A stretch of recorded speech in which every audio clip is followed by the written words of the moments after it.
I didn't react when my son pushed me down the basement stairs. I just lay there in the darkness, tasting blood, listening to his footsteps fade away upstairs. My daughter-in-law's laughter echoed through the floorboards.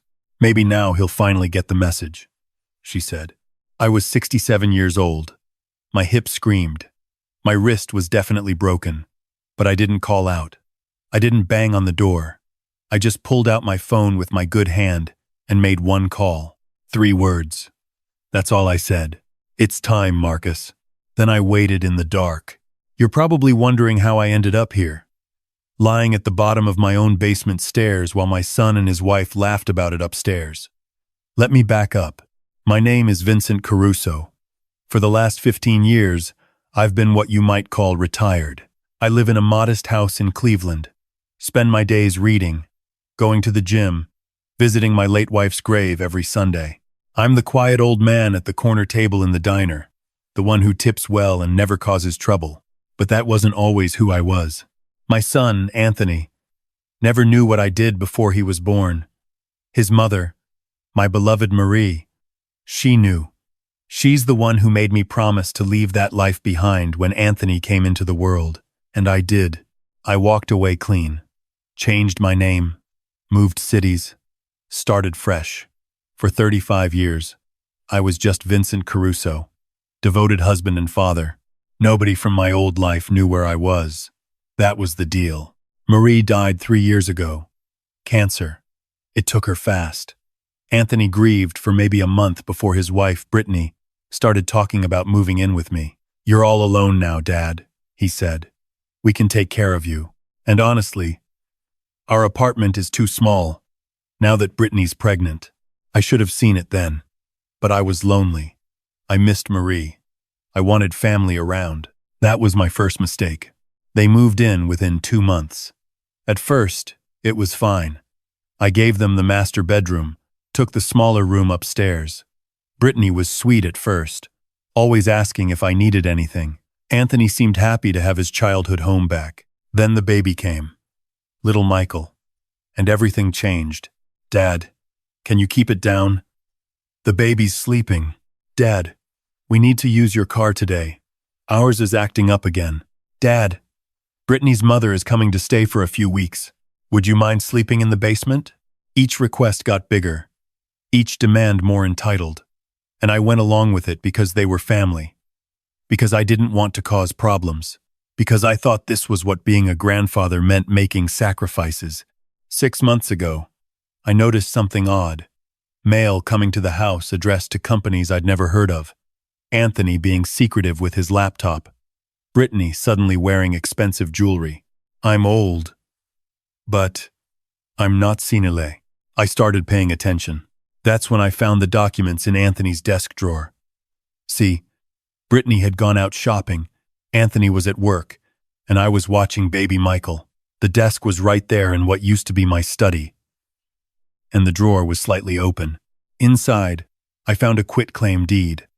My house, signed over to something called Summit Property Holdings, LLC.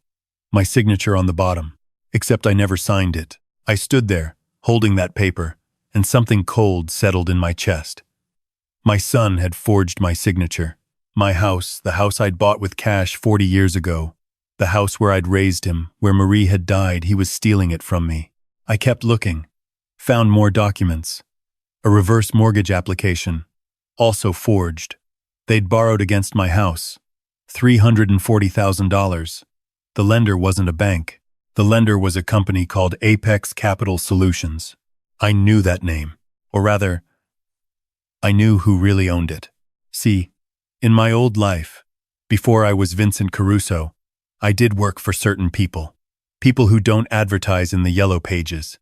People who solve problems that can't be solved through legal channels. And Apex Capital Solutions was a front for the Volkov organization. Russian, brutal, not the kind of people you borrow from unless you're desperate or stupid. My son was both. I photographed everything with my phone. Put it all back exactly as I'd found it. Went downstairs and made dinner like nothing had happened. That night at the table, I watched them. Really watched them. Anthony wouldn't meet my eyes. Brittany kept checking her phone, smiling at something. Baby Michael babbled in his high chair, innocent to the rot surrounding him. "Dad," Anthony said, pushing his food around his plate. "Brittany and I have been talking. We think it might be time for you to consider assisted living." I took a bite of my meatloaf, chewed slowly. "Is that so?" "It's just that you're getting older," Brittany chimed in, her voice dripping with fake concern. "We worry about you. What if you fall? What if something happens when we're not home?" "I appreciate your concern. There's a really nice facility in Akron," Anthony continued. "We looked into it. They have activities, medical care, everything you'd need." "How much does it cost?" They exchanged a glance. "Well, that's the thing, Dad. With the equity in the house, we could easily afford equity in my house." "Our house, technically," Brittany said, her mask slipping just a fraction. "Anthony grew up here. It's his childhood home." I set down my fork. "I see. That was 3 months ago." After that conversation, things escalated. They started treating me like an inconvenience in my own home. I wasn't allowed to have friends over. I had to ask permission to use the living room.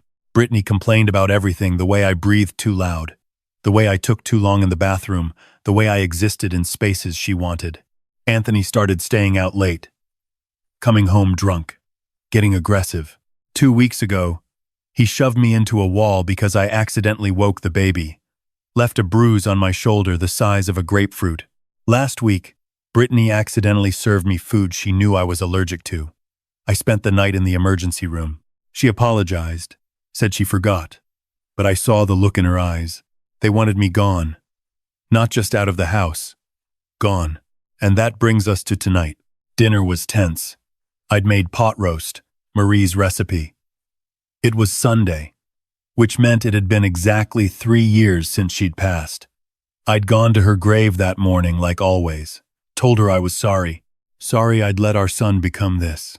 "This is overcooked," Brittany said, dropping her fork with a clatter. "Jesus, Vincent, can't you do anything right?" She'd stopped calling me Dad 2 months ago. "I followed Marie's recipe," I said quietly. "Well, Marie's dead," she snapped. "Maybe it's time to accept that and move on." Something shifted in Anthony's face. Even he looked uncomfortable with that one. "That was uncalled for," I said. "You want to talk about uncalled for?" Brittany stood up. "You want to talk about how you sit around this house all day, contributing nothing, eating our food, using our utilities. Your house? Your food?" I kept my voice level. "Interesting choice of words. What's that supposed to mean?" Anthony's eyes narrowed. I could have kept quiet. Should have, maybe. But I was tired. Tired of being disrespected in my own home. Tired of watching my son become someone I didn't recognize. "It means I know about Summit Property Holdings," I said. "I know about the forged quitclaim deed. I know about the reverse mortgage. And I know who you borrowed that money from."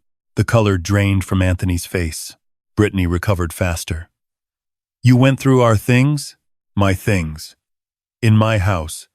That you're trying to steal." Anthony stood up so fast his chair fell backward. "You don't understand, Dad. We were going to tell you. We just needed to forge my signature? Needed to borrow $340,000 from the Russian mob? What exactly did you need that money for, Anthony?" Brittany's face twisted with rage. "You self-righteous old bastard. You sit there judging us. You have no idea what it costs to raise a child, what it costs to live. We needed that money. For what? Your jewelry? His gambling debts? What was worth selling my house out from under me?" "It's not your house anymore," Anthony shouted. "The deed is filed. It's done. And you can't prove the signature was forged. Who's going to believe some senile old man?" That's when he pushed me. I was standing at the top of the basement stairs. He put both hands on my chest and shoved. Hard. I fell backward, tumbled down 13 steps, landed in a heap at the bottom. The pain was immediate and blinding. My hip, my wrist, my ribs, everything hurt. Above me, I heard Brittany laugh. Maybe now he'll finally get the message. "Is he dead?" Anthony's voice, uncertain. "Who cares? Help me with the baby." We're going out. Their footsteps faded. I heard the front door close. The house went silent. I lay there in the dark for a long moment, taking inventory. Hip possibly fractured. Wrist definitely broken. Ribs bruised, maybe cracked. I was bleeding from somewhere on my head, but I was conscious. And I was angry. I pulled out my phone with my good hand, dialed a number I hadn't called in 35 years. Marcus answered on the first ring. I'll be damned. Vincent Caruso. I thought you were dead. Not yet. It's time, Marcus. A pause. You sure? That door doesn't open halfway. I'm sure. Give me the details. I told him everything. The house, the forged documents, the loan from Volkov, Anthony and Brittany's plan to have me declared incompetent or dead. When I finished, Marcus was quiet for a moment. Then he laughed. Oh, Vincent, your boy borrowed from Alexei Volkov. That stupid? Apparently, you know what this means. I know exactly what it means. I'll make some calls. Sit tight. I hung up and closed my eyes. The pain was bad, but I've had worse. Much worse. In my old life, broken bones were part of the job. That's what Anthony never understood. His gentle father, the man who coached his little league team and attended every parent-teacher conference, that man was real. But he was only part of the picture. Before Anthony was born, before I met Marie, I was someone else. I went by a different name, and I did things that would give my son nightmares. I was what they called a cleaner. When problems needed to disappear, I made them disappear.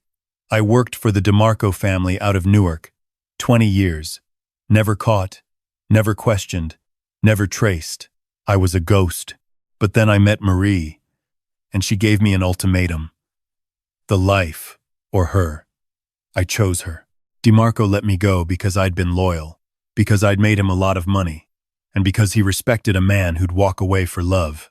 I became Vincent Caruso, got a straight job, had a son, lived clean, and for 35 years, nobody from that world knew where I was.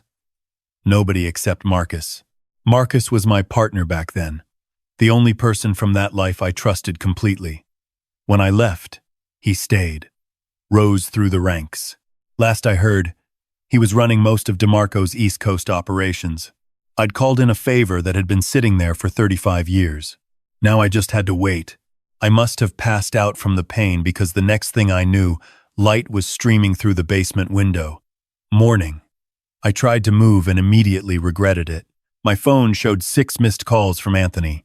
Probably realized he might have actually killed me and was worried about the legal complications. I heard the front door open upstairs. Footsteps. The basement door creaked open. Dad? Anthony's voice shaking. Dad, are you down there? I didn't answer. Oh God. Brittany, call 911. Are you insane? Her voice hissed. If he tells them what happened, he fell. It was an accident. Nobody's going to believe that, you idiot. He has bruises from last week. If they examine him, so what do we do? Silence. Then Brittany's voice, cold and calculating. We wait. If he's not dead yet, he will be soon. Old people die from falls all the time. We just say we found him this morning. That's murder. That's survival. You want Volkov's people to find out we don't have their money. You want to tell them we spent it all? This is the only way out. More silence. Then Anthony's footsteps retreating. The basement door closed. They were going to let me die down here. My own son. I checked my phone. A text from Marcus. In town. Situation handled. Stay put. 6 hours later, I heard vehicles outside. Heavy footsteps. The front door crashed open. What the hell? Anthony's voice, terrified. Mr. Caruso? Sit down. Shut up. A voice I didn't recognize. Russian accent. Who are you? You can't just break into our house. Your house? The Russian laughed. No. This house belongs to Apex Capital Solutions. You signed it over when you borrowed our money. Did you forget? We're going to pay you back. We just need more time. Time is expensive. And you, my friend, are out of both time and money. I heard Brittany scream, "Don't touch me! Where is Vincent Caruso? He fell. He's in the basement. He might be dead." Might be? Footsteps thundered down the basement stairs. The light flicked on. 3 men stood over me. One of them was Marcus, looking exactly the same except for some gray in his hair. The other 2 were muscle, Russian muscle. "Vincent," Marcus said, kneeling down. "You look like hell. Feel worse. Let's get you out of here." He gestured to the Russians. They lifted me carefully, professionally, carried me up the stairs. In the living room, Anthony and Brittany were on the couch, surrounded by 4 more Russians. One of them was Alexei Volkov himself. I recognized him from the old days. He'd aged, gone gray, but those cold blue eyes were the same. He looked at me, broken and bloody, and smiled. "Vincent Caruso, I heard you were dead. Rumors of my death," I said through the pain. "Marcus tells me these 2 are your family, my son and his wife. And they did this to you?" They pushed me down the stairs, forged my signature to steal my house, borrowed money from you with no intention of paying it back. Volkov's smile disappeared. He turned to Anthony and Brittany. "Is this true?" "It's not what it looks like," Anthony stammered. "We were going to pay you back. We just needed. You spent my money on jewelry and gambling." Marcus showed me the receipts. Volkov stood. "You borrowed $340,000. You've paid back exactly 0, and you did it using a stolen house as collateral. We'll get the money. Just give us time." "I don't think so." Volkov nodded to his men. "Take them." "Wait!" Brittany shrieked. "You can't do this. We have a baby." "Your baby will go to child services. Unless—" "Vincent, what do you want done with them?" Every eye in the room turned to me. Anthony was crying now, understanding finally dawning. Brittany was pale, shaking. I thought about what they'd done. The theft, the abuse, pushing me down the stairs, planning to let me die. I thought about Marie, what she would want. "I want my house back," I said. "I want the deed corrected. I want them out. Today. That's all?" Volkov seemed disappointed. "That's all. What about the money they owe me?" "They'll pay you back. Every cent. But not with my house." Volkov studied me. Then he nodded. "Out of respect for who you were, I'll agree to this. But they will pay. With interest. If they miss a payment, any payment, they're mine." "Understood?" I nodded. Volkov turned to Anthony and Brittany. "You have 1 hour to pack your things and leave. The house is his again, and you will pay me $5,000 every month until the debt is cleared. That's 68 months. Miss 1 payment, and I'll take what I'm owed in other ways." "We can't afford that," Brittany whispered. "Then you'll work harder. Get second jobs. Sell everything you own. I don't care. But you will pay." They were escorted out by the Russians. I heard them packing upstairs, heard Brittany sobbing, heard Anthony pleading uselessly. Marcus helped me into a chair. "You need a hospital. I need a minute." We sat there in silence while they packed. Volkov's men went through the house, removing any trace of Summit property holdings. One of them handed me back the original deed, properly recorded. 60 minutes later, Anthony and Brittany came down with suitcases and baby Michael in his carrier. Anthony couldn't look at me. Brittany shot me a look of pure hatred. "You're really going to let them do this?" Anthony asked quietly. "Do what? Hold you accountable for your choices? I'm your son. You pushed me down the stairs. You forged my signature. You stole from me. You were going to let me die." I leaned forward despite the pain. "You stopped being my son when you chose this path. We needed the money. Everyone needs money. Not everyone becomes a thief and an attempted murderer." Brittany snatched up the baby carrier. "This isn't over." "Yes," I said quietly. "It is." They left. Volkov's men followed them out. The house suddenly felt very empty. Marcus sat down across from me. "You went soft, Vincent. In the old days, you would have handled that differently. In the old days, I didn't have a conscience." Marie gave me one.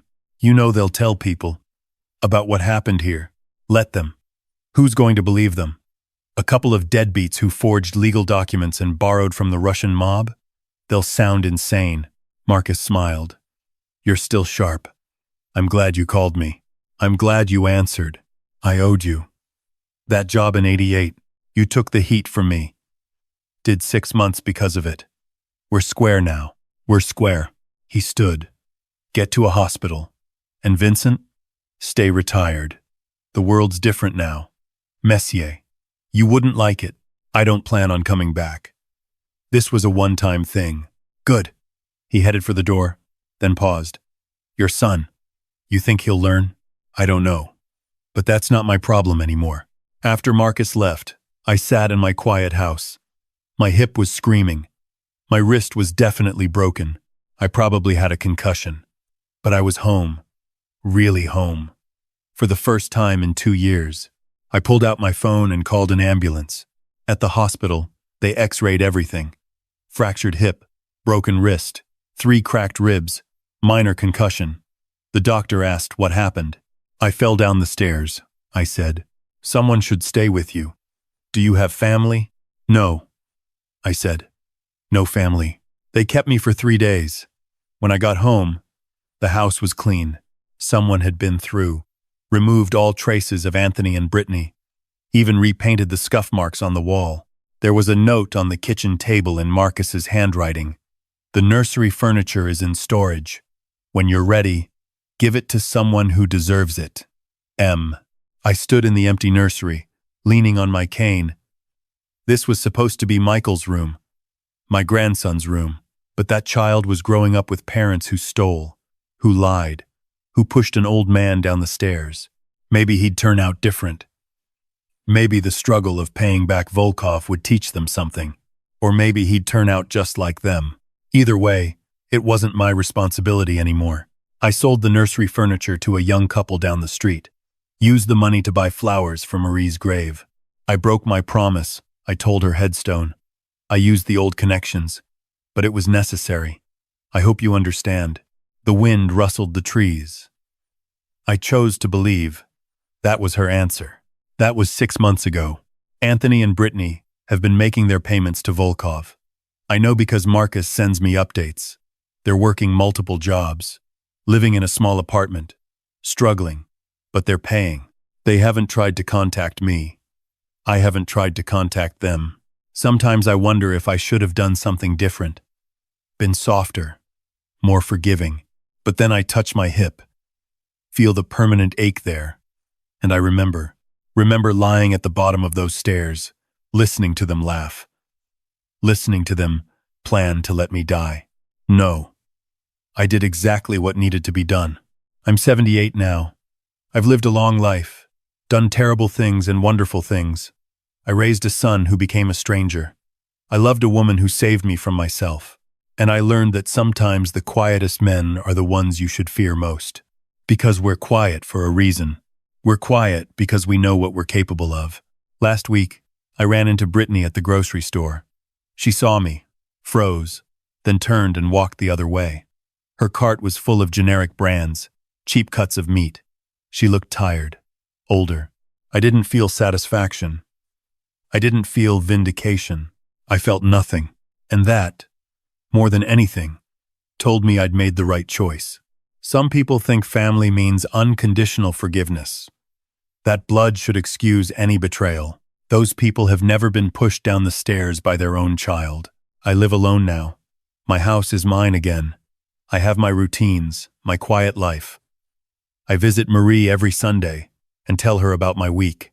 I don't have family anymore, but I have peace. And at my age, that's worth more than blood.